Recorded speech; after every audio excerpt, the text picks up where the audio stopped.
રાજકોટ મહાનગરપાલિકામાં ભ્રષ્ટાચારના મુદ્દે વિપક્ષ કોંગ્રેસે આરએમસી કચેરી ખાતે ભારે સૂત્રોચ્ચાર સાથે વિરોધ પ્રદર્શન કરી શાસકો પર આકરા પ્રહારો કર્યા છે.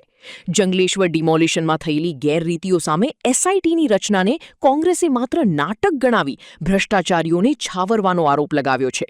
આ ઉપરાંત માત્ર સફાઈની સલાહ લેવા માટે જ 1 કરોડ રૂપિયાથી વધુનો ખર્ચ મંજૂર કરાતા પ્રજાના પૈસે લીલા લહેર ચાલતી હોવાનો દાવો કરાયો છે.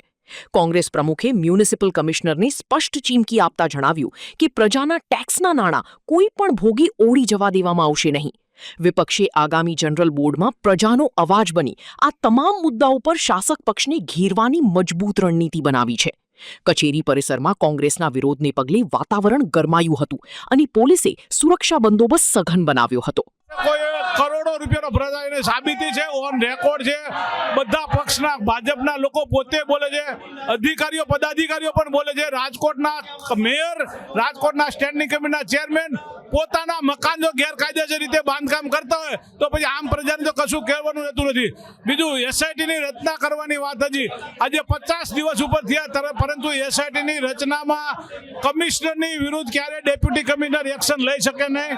કમિશનરની વિરુદ્ધ એનો સિટીઝને લે નહીં, કારણ કે બધા એની નીચે નોકરી કરવાની છે.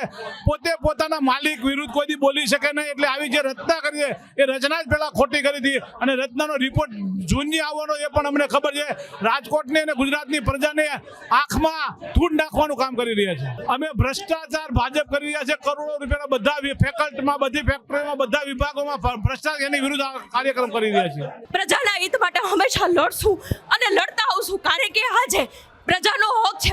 પ્રજાના પ્રતિનિધિઓને જ્યારે આજે ચૂંટાઈને બેસાડ્યા છે ત્યારે એની પ્રથમ માંગ એ હોવી જોઈએ કે એની પ્રજા છે એ હેરાન થાય છે, ત્રાહિમામ થાય છે, ત્યારે એના પ્રશ્નોનું નિરાકરણ આપે, નહીં કે આ ખોટી રીતના હેરાન કરે. એક પણ રાજકોટની જનતાના પ્રશ્નો છે એનું નિરાકરણ નથી આવતું. ઘરે ઘરે ગંદુ પાણી આવે છે, આજે રોડ રસ્તા બરાબર નથી, છતાં પણ કોઈ નિરાકરણ નથી આવતું. ફક્ત વાતું અને મીડિયાના માધ્યમથી પોતે પોતાના વાહવાહી કરવામાંથી જ ભારતીય જનતા પાર્ટીના જે હોદ્દેદારો છે એ ઉપર નથી આવતા છે. એમને પણ બધું જોયું છે. શું એમને નથી ખબર કે જવાબદાર વિરોધ પક્ષ તરીકે તમારી જવાબદારી હોય પ્રશ્ન પૂછવાની? તમે સત્તામાં છો તો તમને આનો પ્રશ્ન પૂછે તો કોને પૂછે?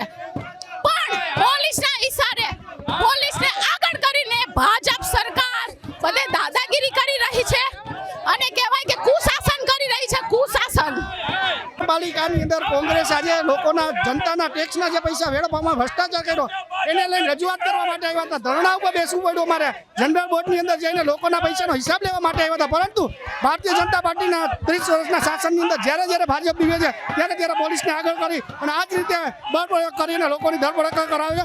લોકોના પ્રશ્નો સાંભળવામાં લોકોને ટાઈમ નથી. માત્ર ને માત્ર ભ્રષ્ટાચારનો ભારતીય જનતા પાર્ટીનો ટાઈમ છે.